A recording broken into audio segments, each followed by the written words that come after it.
ang buhay, hindi lang kung ano yung pinagdadaanan nyo ngayon.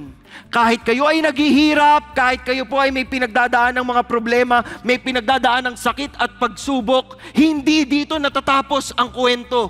Dahil may resurrection tayong hinihintay. And our hope is alive in Christ. Nasa Kanya po ang ating pag-asa. Let's look forward to that, church. Let's look forward to Christ. Let's look forward to our second life, that eternal life in Jesus. Those who have fallen asleep in Christ have perished. If we have hoped in Christ in this life only, kawawa tayong lahat. Sayang kung ang hope natin hanggang dito lang sa buhay na to. Please, extend that hope until the very end. You must live it out. We live the gospel, and it is a joy and a blessing. Dapat makita yan ng ibang tao sa ating mga buhay.